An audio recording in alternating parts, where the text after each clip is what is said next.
Hello students, मैं अनिल राय सेठ CL school के यूट्यूब चैनल पर आपका स्वागत करता हूं।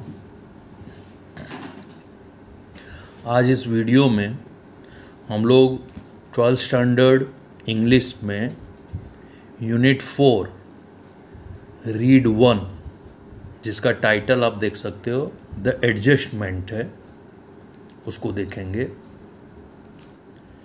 क्योंकि ये चैप्टर काफ़ी लंबा है इसलिए इसको हम 3 पार्ट में देखेंगे। आज पार्ट 1 पढ़ेंगे।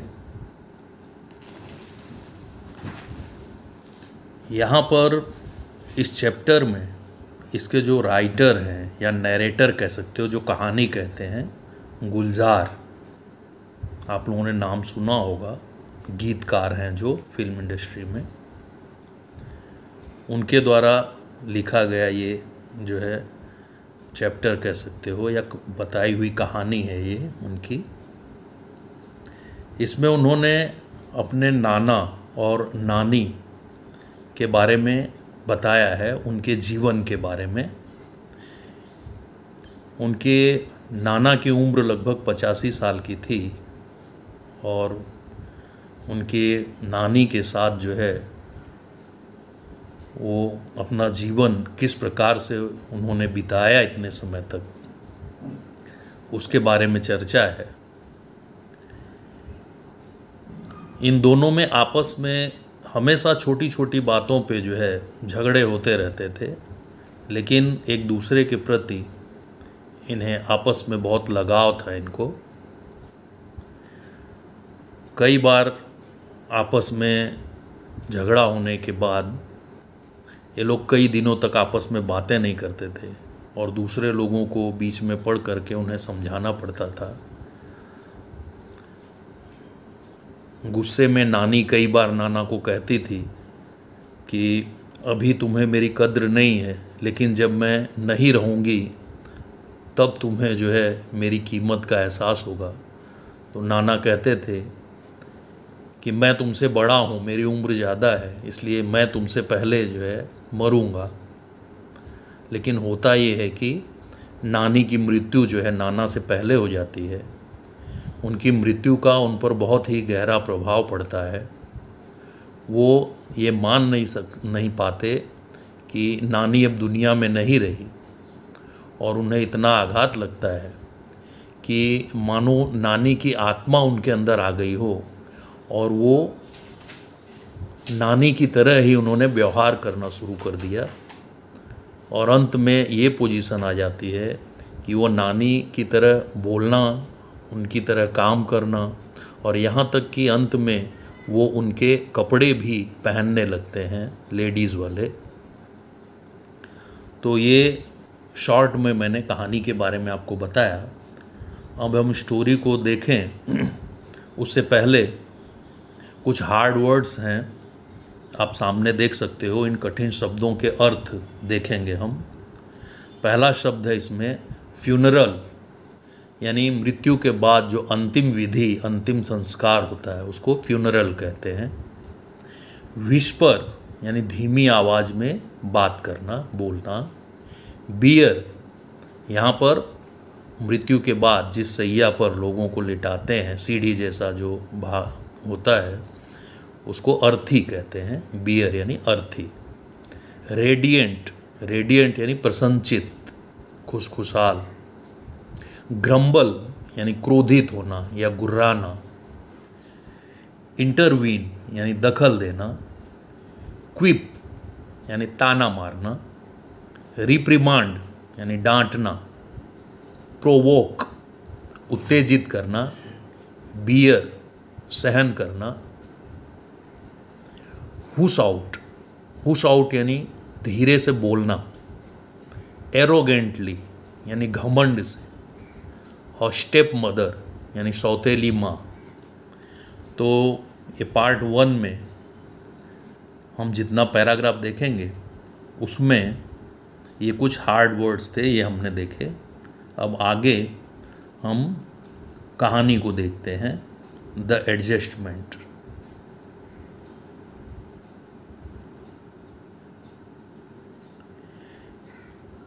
It was a mistake not to take Nana, our grandfather, to the funeral of our grandmother, our नानी।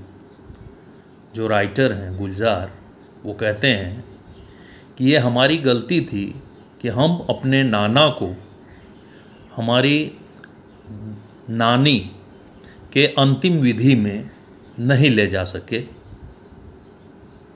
गो, take her away, whisper into her ears that I too am on the way, not far behind। अंत में जब उनकी अर्थी को लोग ले जाने लगे तो नाना ने कहा कि गो यानी कि जाओ, टेक हर अवे, इसे ले जाओ, विस्पर इनटू हर ईयर्स, और उसके कानों में कह दो that I too am on the way, कि मैं भी रास्ते में ही हूँ, नॉट फार बिहाइंड, उससे बहुत पीछे नहीं हूँ। Tell her I will see her in the beyond, और उससे कहो कि मैं उसे परलोक में, बियॉन्ड यानी परलोक में आकर के जल्द ही मिलूँगा। With heavy hearts we hosted Nani's bier over our shoulders. बहुत ही भारी हृदय से, दुखी हृदय से हमने नानी की अर्थी को अपने कंधों पर उठाया। I turn to look just once and found Nana stepping away from the balcony into the room. I turn to look just once, मैं पीछे पलटा एक बार देखने के लिए। And found Nana stepping away from the balcony into the room, और मैंने पाया कि नाना जो कि बालकनी में खड़े थे वो वहाँ से अब अपने कमरे में चले गए। Pulling the door shut after him, और कमरे में जाने के बाद उन्होंने जो दरवाज़ा था रूम का, बालकनी का, वो जो है उन्होंने बंद कर दिया। He had lived with nani for over half a century, वो नानी के साथ लगभग आधी सदी यानी कम से कम 50 साल तक रहे थे। Scene her radiant face every day of those years, और इतने वर्षों में उन्होंने नानी के उस प्रसन्नचित, रेडियंट यानी प्रसन्नचित चेहरे को बार बार देखा था। He must have been what about 85। नाना की उम्र कम से कम 85 साल की थी। And yet he would find something to grumble at everything nani did, और फिर भी नानी जो कुछ भी करती थी, नाना जो है उसमें कुछ न कुछ जो है कमी निकाल करके उनके ऊपर गुस्सा किया करते थे। He would keep quibbling with her, वो उनके साथ हमेशा जो है कोई न कोई मुद्दे पर बहस करते रहते थे, झगड़ते रहते थे।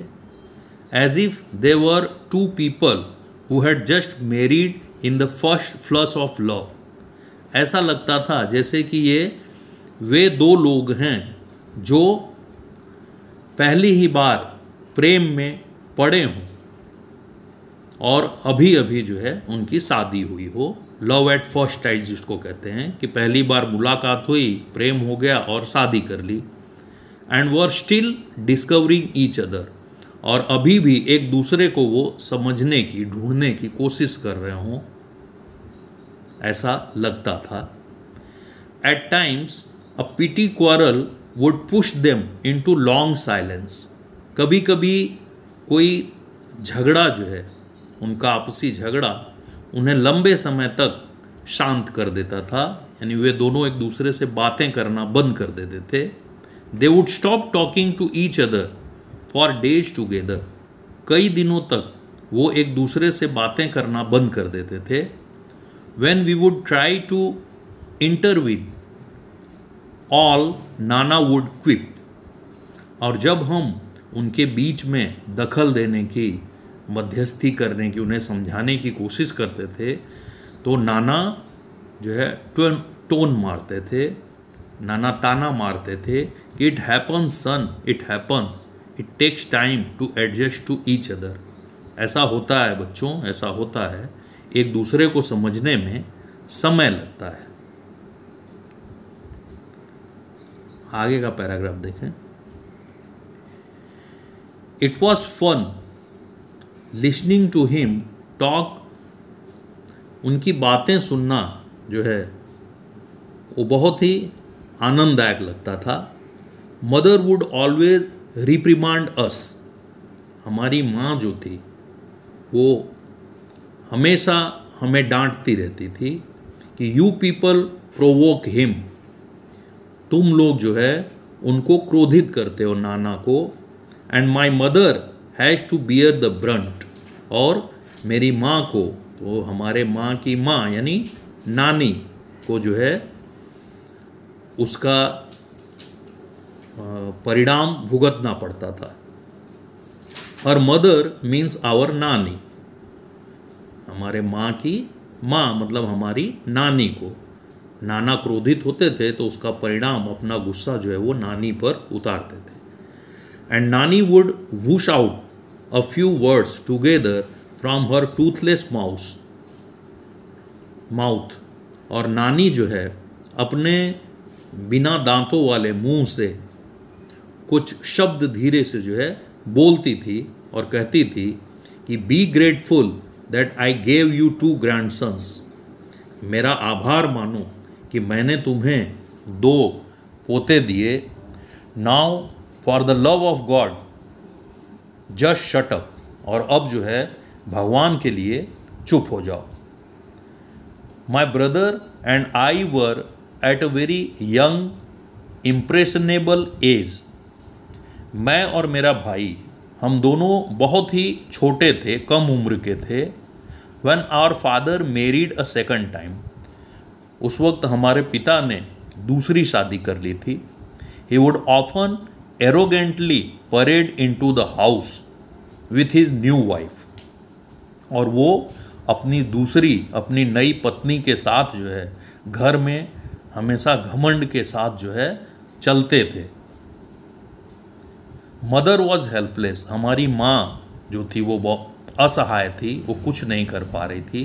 There was nothing she could do about it. और इस कंडीशन में वो कुछ भी नहीं कर पा रही थी। बट नानी फॉट विथ हर। लेकिन हमारी नानी जो है वो हमारे माँ से लड़ती थी। And scooped the 2 of us into her arms. और उन्होंने हम दोनों भाइयों को, जो छोटे थे उस वक्त, उन्हें अपने जो है हाथों में उठा लिया, बाहों में उठा लिया। And brought us into her house. और हम लोगों को अपने घर पर ले आई। सेइंग, ये कहते हुए, you want to rot here do so. तुम अगर यहाँ पर सड़ना चाहती हो तो सड़ो, but I am not letting my grandchildren stay here. लेकिन मैं अपने पोतों को जो है यहाँ पर रहने के लिए नहीं छोड़ूंगी। To get thrashed by their stepmother. जिससे कि उनकी सौतेली माँ उन पर अत्याचार करे, इसके लिए मैं अपने बच्चों को यहाँ पर नहीं छोड़ूंगी। ऐसा कह करके नानी हम दोनों भाइयों को अपने घर ले आई, मेरे पिता के घर से। If any one got her way with Nana it was नानी। अगर नाना से कोई भी किसी तरह की बात कर सकता था, उनके रास्ते में कोई आ सकता था, तो वो नानी थी। She would tell it to his face. वो उनके मुंह पर कहती थी कि you will regret it the day I die. तुम्हें उस दिन दुख होगा, उस दिन तुम पछताओगे जिस दिन मैं मर जाऊंगी। You don't speak with the mother of these 2 children. तुम इन 2 बच्चों की माँ से जो है बात नहीं करते। They are also not going to talk to you. ये भी तुमसे बातें नहीं करेंगे। आज के वीडियो में इतना पार्ट 1 में रखते हैं। बाकी का हिस्सा जो है नेक्स्ट पार्ट में देखेंगे। Thank you.